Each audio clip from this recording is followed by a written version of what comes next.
Sallallahu alayhi wasallam, sallallahu alayhi wasallam. Mercy upon mankind, sallallahu alayhi wasallam, sallallahu alayhi wasallam, sallallahu alayhi wasallam. Alhamdulillahi Rabbil Alameen, wassalatu wassalamu ala Sayyidil Anbiya'i wal Mursaleen. Amma ba'du, fa'udhu billahi minash shaitanir rajeem. Bismillahir Rahmanir Rahim. As-salatu wassalamu alayka ya Rasulullah wa ala alika wa ashabika ya Habiballah. As-salatu wassalamu alayka ya Nabiyallah wa ala alika wa ashabika ya Nurallah. My dear Islam brothers, Alhamdulillah, we are back with another episode of the silsila of the program, The Cure of Every Illness. Salli ala Muhammad. Alhamdulillah, during this silsila, we go over many beautiful ahadith of the Prophet sallallahu ta'ala alayhi wasallam, in which we discuss the virtues and the excellence of salawat upon the Prophet sallallahu ta'ala wasallam. Along with this, we go over the faith refreshing narrations of our pious predecessors, rahimahumullah ta'ala. It's a Madani request that you watch this program and it motivate you in sending salawat upon the Prophet sallallahu ta'ala alayhi wasallam in this world, and gain the benefits of this in this world as well as in the hereafter, insha'Allah azza wa jal. Let's listen to the first hadith of the Prophet sallallahu ta'ala for today. Rasulullah sallallahu ta'ala alayhi wasallam, he states that no one sends a salam upon me but that Allah restores my soul to me, and then I specially become attentive towards the reciter of salawat upon me, and I return his salam as well. Allahu Akbar, my dear Islam brothers. When we recite salawat and salam, we send it to the court of the Prophet sallallahu ta'ala alayhi wasallam. Then he sallallahu ta'ala alayhi wasallam specially blesses us with a glance of his benevolence, of his mercy, of his kindness and of his attention. In short, that reciter of the Durood Pak is showered with blessings. Subhanallah. My dear Islam brothers, let's listen to another narration, another hadith of the Prophet sallallahu ta'ala alayhi wasallam. Rasulullah sallallahu ta'ala alayhi wasallam has said that there are three things which have been empowered to listen to the voices of all creation. Number one, Jannah. This has been blessed with the power to hear. Number two, the fire, meaning the fire of hell. This also hears. And number three, the angel who has been set, who has been stationed besides me, this also hears all voices. When any ummati, when any follower of the Prophet sallallahu ta'ala alayhi wasallam, he says, Ya Allah, I beg you for Jannah. Then Jannah says, Ya Allah, settle him inside me. When any believer says, Ya Allah, grant me refuge from hell, then Jahannam, hell says, Ya Allah, grant him refuge from me. And when any ummati, any believer, he sends salam upon me, then the angel that is set beside my head, he says, Ya Muhammad sallallahu ta'ala alayhi wasallam, such and such person, he has sent salam to your court. So he is replied with his salam, and whoever sends salawat upon me a single time, Allah and his angels will send salawat, darood upon him 1,000 times, and the fire will not harm his body. My dear Islam brothers, this is just a single hadith which consists a lovely Madani pearl. In fact, it has a set of Madani pearls of wisdom that both Jannah and Jahannam, they hear us. My dear Islam brothers, let's act upon this hadith with the blessings of this silsila. Raise your hands. Let's recite the Durood Pak. As reciting Durood Pak before and after the dua, that dua will be accepted insha'Allah azza wa jal. I'll make a dua, you say Ameen. As-salatu wassalamu alayka ya Rasulullah wa ala alika wa ashabika ya Habiballah. Oh Allah, allow us to enter into Jannah without accountability. Ya Allah azza wa jal, protect us and grant us refuge from the fire of hell. Allahumma ajirna minan nar. Allahumma ajirna minan nar. Allahumma ajirna minan nar. As-salatu wassalamu alayka ya Nabi Allah wa ala alika wa ashabika ya Nur Allah. My dear Islam brothers, ponder how long did it take us to act upon this hadith? We recited Durood Pak to begin with. We made dua for entry into Jannah without accountability. We asked Allah for refuge from the fire of hell. And then we recited Durood Pak again. A couple of seconds. Maybe if you take it, probably about a minute all in all. And what has happened? Jannah heard that we are asking to be blessed with Jannah without accountability. Jannah made dua for us that, Ya Allah, bless him, settle him inside me. Jahannam heard us asking refuge from it. And Jahannam requested in the court of Allah that, Ya Allah, grant him refuge. And the angel that is stationed beside Rasulullah sallallahu ta'ala alayhi wasallam presented our salam and our Durood Pak upon the Prophet sallallahu ta'ala alayhi wasallam. It didn't take long at all. Every now and again, whenever we remember, whenever we get the opportunity, let's act upon this hadith, insha'Allah ta'ala. Recite Durood Pak before the dua. Make dua, Ya Allah, grant us Jannah without accountability. Ya Allah, grant us refuge from the fire of hell. And then recite Durood Pak to end with as well. Such a beautiful hadith of the Prophet sallallahu ta'ala alayhi wasallam. And insha'Allah, we will gain the benefits of this. Sayyidina Ali karamallahu ta'ala wajhul kareem, he has given us a lesson full of wisdom. He has said, today is the day of action. And today is the day of deeds. Whereas tomorrow, it is the day of accountability. Tomorrow we will not be able to carry out any action. So if a man wants to perform action at that time, then there will be no action, only accountability. If you perform good deeds today, your accountability will be easy that day. You'd better do a lot of pious deeds so that you can get a treasure of virtues in your record of deeds. Allah Azza wa Jal enable me and enable you to act upon this piece of advice of Sayyidina Ali karamallahu ta'ala wajhahul kareem. Now let's move on to the faith refreshing narration of our pious predecessors rahimahumullah ta'ala. It's a beautiful narration.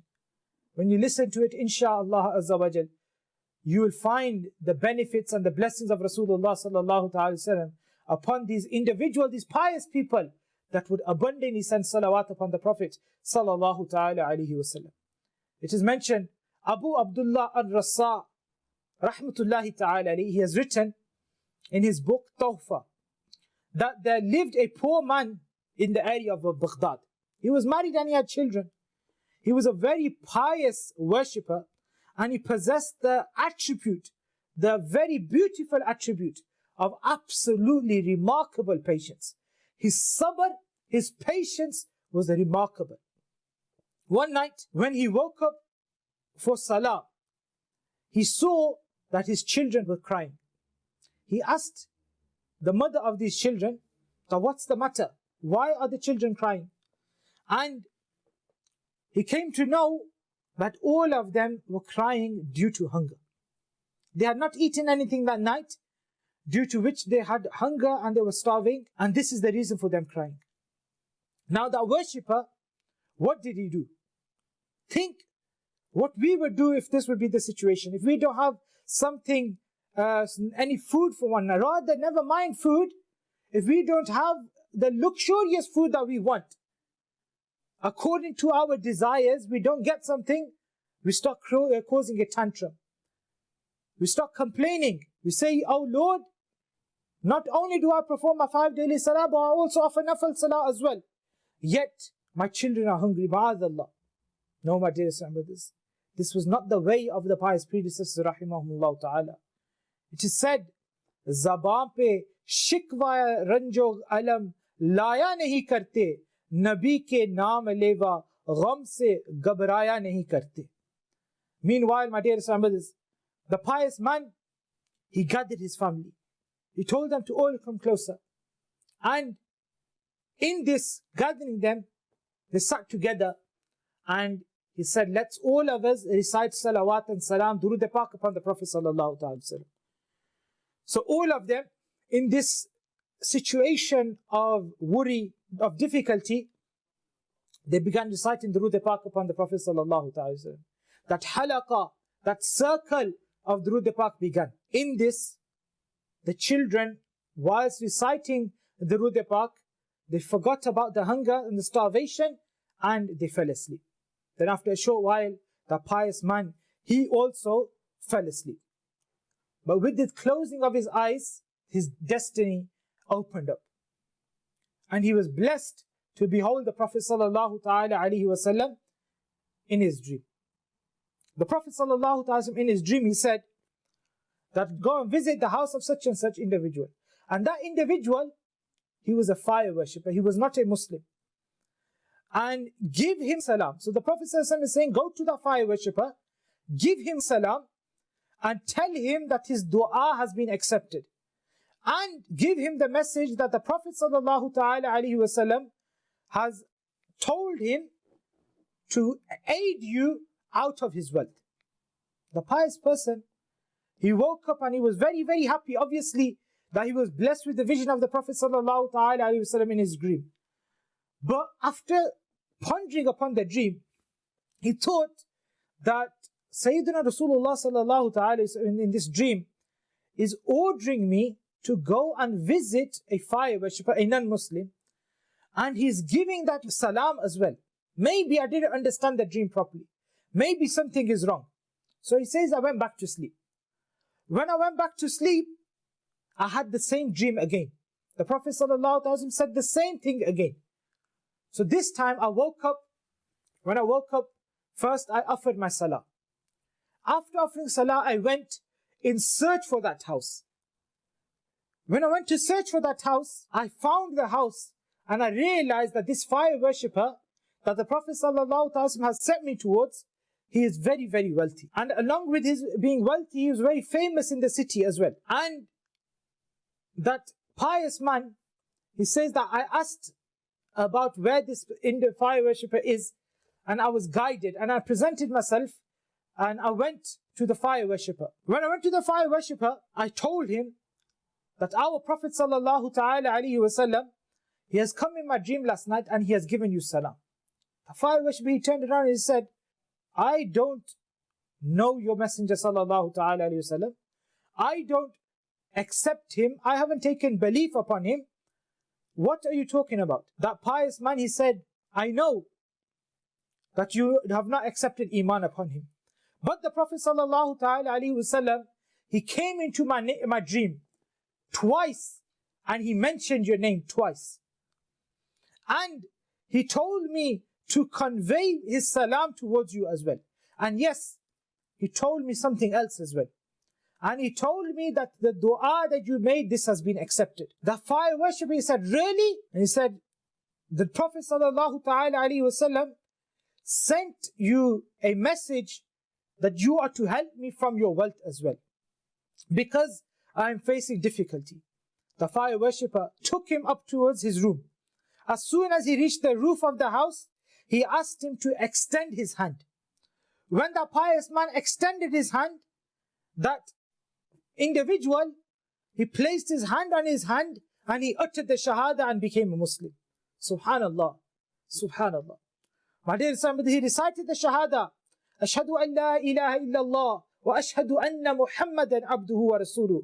And he became a Muslim. He then called all of his acquaintances, his people, and he said to them that you must know that before I was a disbeliever, but I have now taken Iman upon Allah and His Messenger sallallahu ta'ala alayhi wa sallam. So whoever from amongst you wants to become a Muslim, then all of the possessions and the wealth that I have given him, he can keep it. And those of you that do not want to accept Islam, then I have nothing to do with you anymore, and the wealth that I have given you, you are to return that back to me. A large number of these servants, colleagues, business associates, they said, you have embraced Islam. You was our leader. We are also going to follow you and we are going to accept Islam as well. So they also became Muslims as well. Keep in mind, my dear brothers, the viewers of Madani Channel, that one of the traditions, the trend of this nation, of the fire worshippers, was that they would get brothers and sisters married to one another. So not long ago, this fire worshipper who had now become a Muslim, he had also got his son and his daughter married to one another. So what the ex-fire worshipper, new Muslim, he had done, Now he gathered his children. And when gathering his children, first he gathered his son. And he said, son, I've embraced Islam. I've taken Iman upon Allah and His Messenger sallallahu ta'ala wasallam. What do you think about this? The son said, oh father, you have embraced Islam. I will embrace Islam as well. So he also became a Muslim. Now the daughter, she came forward as well. And she said, father, you have embraced Islam. I will also embrace Islam as well. And now because they knew that in Islam, the relationship between the brother and sister, this is not allowed. Both of them said that, father, from now on, the relationship that we have had, we have broken that, and we will have no further relationship. And this is all of this, that pious man, he was getting shocked. He was not understanding that what is happening here. And he asked that ex-fire worshipper, the new Muslim, that what is this all happening? Explain the event and the scenario behind this. So that new Muslim ex-fire worshipper, he said that a few days ago, I did the marriage of my son and daughter, and I had lavish food organized. And in this, what I did was that I organized this food, gave it to the people of the city, but there was one family, poor family, living a couple of doors away from me. I did not give them any food. And I heard one night, I heard them crying, them weeping. And the children of that family, they turned around to their mother and they said, mother, we are the children of Hussein ibn Ali radiyallahu ta'ala. Meaning they're from the lineage of the Prophet sallallahu ta'ala alayhi wasallam. Was that fire worshipper, he arranged a super feast meal last night, whose news rather it delighted everyone, and especially us, because we thought that he will give us something as well. But he didn't send us anything. We have been starving for many days. We have been hungry all night. Rather, we have been hungry for many, many days. May Allah not reward him good for not being good to us. That the ex-fire worshipper, new Muslim, he said that I have felt moved and I felt embarrassed and restless about coming to know about the statement of these children. Coming to know that the children of the Prophet of the Muslims lives next door to me, and they are sad as they didn't have food for many days. And woe on me as I didn't entertain and ask them about the food. He states that I immediately took all necessary articles of basic needs from my house, such as foods, clothes, etc., etc. And I found out that there were 3 daughters and the mother. So I took 4 pieces of dresses and many other important things of daily use. And then I went to their house. I first sent some stuff for their daily use, and then I visited them so that I could make them happy. Meanwhile, these girls, they said to their mother, how can we eat this food that is being offered by this fire worshipper? Their mother replied, eat from the sustenance provided to you by Allah. This is from Allah Azza wa Jal. She was repeating this over and over and over again, but her daughters insisted not to eat it, and they said that this man is a fire worshipper. May it happen that Allah guide him to the right path of Islam and grant him entrance to Jannah through the intercession of the Prophet sallallahu alaihi wasallam. They were making this dua to Allah Azza wa Jal, and their mother would continuously be saying, Ameen, Ameen, Ameen. That fire worshipper, he says that this is the dua that Rasulullah sallallahu alaihi wasallam has informed you that has been accepted. And I myself have heard those Sayyid daughters of the blessed family make dua for my embracing of Islam, my intercession and my entrance into Jannah. I will wholeheartedly cooperate with you as much as you want because you are in trouble. And it says that, look, half of my wealth I have already distributed it amongst my son and my daughter on the occasion of the wedding. However, I am a very rich individual. The remaining half, I will give you this to you so that you can help yourself and you can help your children as well. My dear Islam brothers, this glory, this favor of the Prophet sallallahu ta'ala alaihi wasallam is immense. Remember the beautiful poet that has stated, Sayyidi Ala Hazrat radiyallahu ta'ala an, Faryad ummati, jo kare haal zare mein, mumkin nahi ke khair bashar ko khabar na ho.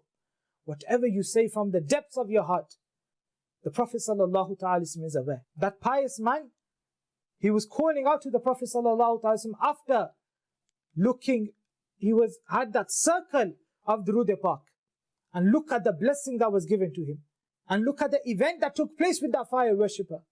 This is all through the blessings of Durood Pak.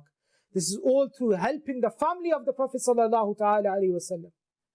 Everything connected to Rasulullah sallallahu ta'ala is extremely beloved to us. His family, his companions, his city, his blessed sunnah, his blessed actions, his ahadith, reciting salawat upon him. All of this is beloved to us. May Allah give me and you the tawfiq and the ability to send salawat upon the Prophet sallallahu ta'ala alayhi wasallam abundantly in this world and gain the benefits of it, inshaAllah ta'ala. Keep watching our silsila, the cure of every illness. Salli ala Muhammad, and keep watching Madani Channel. Sallu ala al-Habib, sallallahu ta'ala ala Muhammad, sallallahu ta'ala alayhi wa sallam. Sallallahu alayhi wa sallam, sallallahu alayhi wa sallam. Mercy upon mankind, sallallahu alayhi wa sallam, sallallahu alayhi wa sallam, sallallahu alayhi wa sallam.